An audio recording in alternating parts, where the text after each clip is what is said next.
Madam, நான் வழக்கறிஞர் தமிழன். மத்திய அரசின் வேளாண்மை மசோதா இது நானும் என்னவோ போல தான் நினச்சிட்டு இருந்தேன். இன்றைக்கி காலையில் தான் அந்த ஆர்டிக்கலோட லிஸ்ட்டை வாங்கி படித்தேன், அந்த புக்கை வாங்கி படித்தேன். முதல் விஷயம், விவசாயிகள்கிட்ட நேரடியாக கம்பெனிகள் வந்து அக்ரிமெண்ட் போடும். இந்த ஒரு விவசாயிகிட்ட நேரடியாக கம்பெனிகள் வந்து அக்ரிமெண்ட், இத்தனை ஏக்கருக்கு அக்ரிமெண்ட் போடுவாங்க. அந்த கம்பெனி என்ன சொல்லும் அப்படின்னா, ஒரு கத்திரிக்காய், மாங்காய், வெண்டைக்காய் எதுவாக இருக்கட்டும், இந்த பொருள் இந்த சைஸில் தான் இருக்கணும், இந்த பொருள் இந்த குவாலிட்டியில் தான் இருக்கணும், இந்த பொருள் இப்படி தான் இருக்கணும் அப்படிங்கிறது அந்த அக்ரிமெண்ட்டில் இருக்கும். அது போக அந்த விவசாயம் செய்கிறது அட்வான்ஸாக ஒரு தொகை கொடுப்பாங்க. ஒரு மினிமம் தொகை உங்களுக்கு அட்வான்ஸாக வழங்கப்படும். அதை வச்சு நீங்கள் விவசாயம் பண்ணணும்.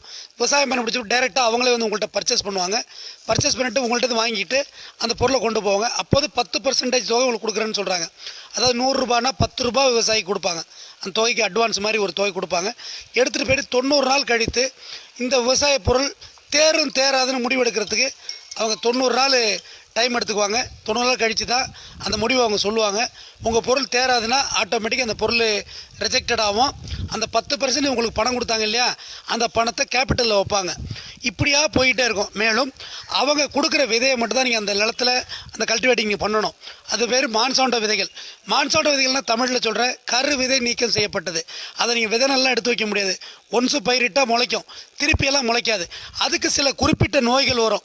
அந்த குறிப்பிட்ட நோய்களுக்கு ஃபெர்டிலைசர், அதாவது மருந்து, உர மருந்து இருக்கு இல்லையா, அதுவும் அவங்களே கொடுப்பாங்க. அதுதான் நீங்கள் பயன்படுத்தணும்.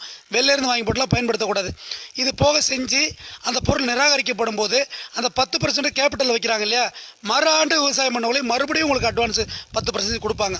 அதை வச்சு நீங்கள் விவசாயம் பண்ணணும். இப்படியா போயிட்டே இருந்து தொடர்ச்சியாக 10 ஆண்டுகள் உங்களால் அந்த ஈல்டை கொடுக்க முடியலைன்னா உங்களால் எம்ஓடின்னு சொல்கிறாங்க, மார்ட்கேஜ், அடமான பத்திரத்துக்கு உங்கள் இடம் போகும்.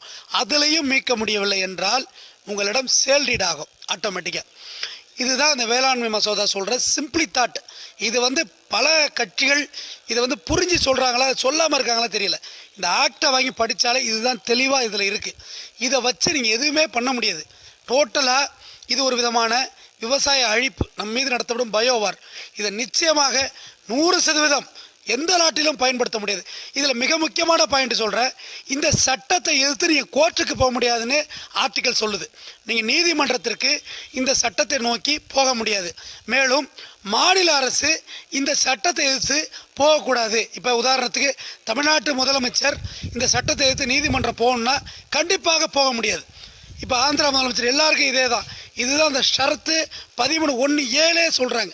அதாவது பிரிமினரிலே அதை சொல்கிறாங்க. இது ரொம்ப ரொம்ப அபாயகரமான சட்டம். இது மிகப்பெரிய கார்ப்பரேட் கம்பெனிகளுக்கு உதவியாக போய்விடுங்கிறது